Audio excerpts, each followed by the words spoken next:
श्री शिवाय नमस्तुभ्यम हर हर महादेव।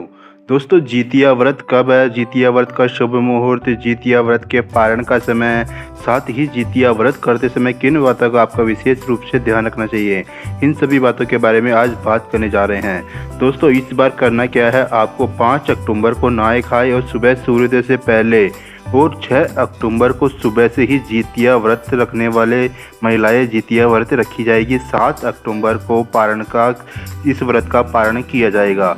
दोस्तों, हिंदू धर्म में जितिया व्रत का बहुत महत्व दिया गया है। इस व्रत को महिलाएं निर्जला और उपवास रहकर अपने पुत्र प्राप्ति या पुत्र की लंबी दीर्घायु के लिए इस व्रत को नहाय खाए से शुरू होकर के सप्तमी, अष्टमी और नवमी को समापन किया जाता है। ऐसे में इस बार जितिया व्रत कम समय पड़ने के कारण व्रतियों को राहत मिलने वाली है। इस बार जितिया व्रत की शुरुआत 5 अक्टूबर से 7 अक्टूबर तक चलेगी।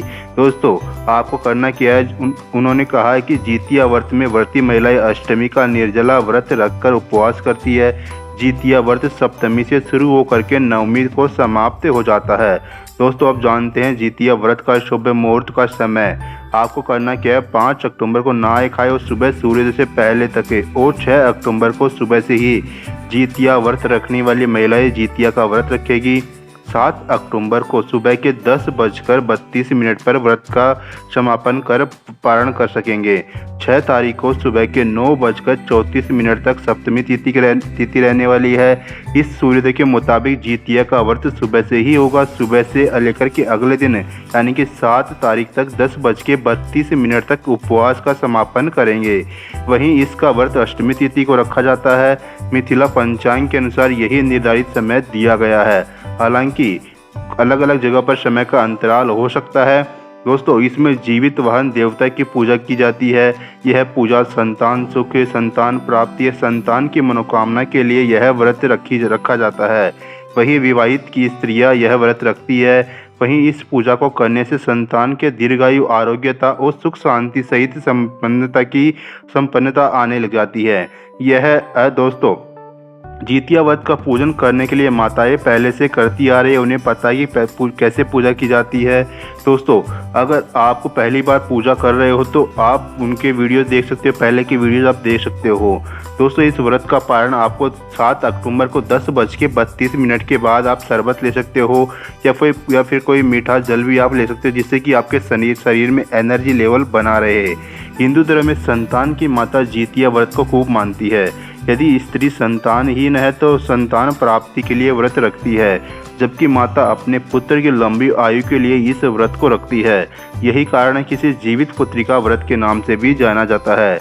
दोस्तों, जितिया व्रत संतान की दीर्घायु और उनकी सुख समृद्धि के लिए रखा जाता है। इस दिन माताएं अपनी संतान की लंबी उम्र के लिए निर्जला उपवास रखती है। इस उपवास में महिलाएं जल की एक बूंद भी ग्रहण नहीं करती है। जितिया यानी कि जीवित पुत्रिका व्रत के दिन सुबह उठकर के स्नान करके साफ वस्त्र धारण करना चाहिए। उसके बाद व्रत रखने वाली महिलाएं प्रदोष काल में गाय के गोबर से पूजा स्थल को भी साफ कर लेना चाहिए। धार्मिक मान्यताओं के अनुसार इस व्रत में छोटा सा तालाब बना करके पूजा की जाती है। दोस्तों, इस व्रत की पूजा की विधि, सुबह जल्दी उठकर के स्नान करने के बाद साफ वस्त्र पहनने चाहिए। उसके बाद में सुबह स्नान करने के बाद व्रती को प्रदोष काल में गाय के गोबर से पूजा स्थल को साफ करना चाहिए। इसके बाद एक छोटा सा तालाब बना करके तालाब के पास एक पाकड़ की डाल लाकर के खड़ी कर दी जाती है। इसके बाद शालीवाहन राजा के पुत्र धर्मात्मा जीमूत वाहन की मूर्ति जल के पात्र में स्थापित की जाती है। फिर उन्हें दीप, धूप, अक्षत, रोली, चावल और पीली रुई से सजाया जाता है और उन्हें भोग लगाया जाता है। दोस्तों, इसके बाद मिट्टी तथा गाय के गोबर से चील और सियारिन की मूर्ति बनाई जाती है। इनके माथे पर लाल सिंदूर का टीका लगाया जाता है। जीवित पुत्रिका व्रत की कथा सुनी और पढ़ी जाती है।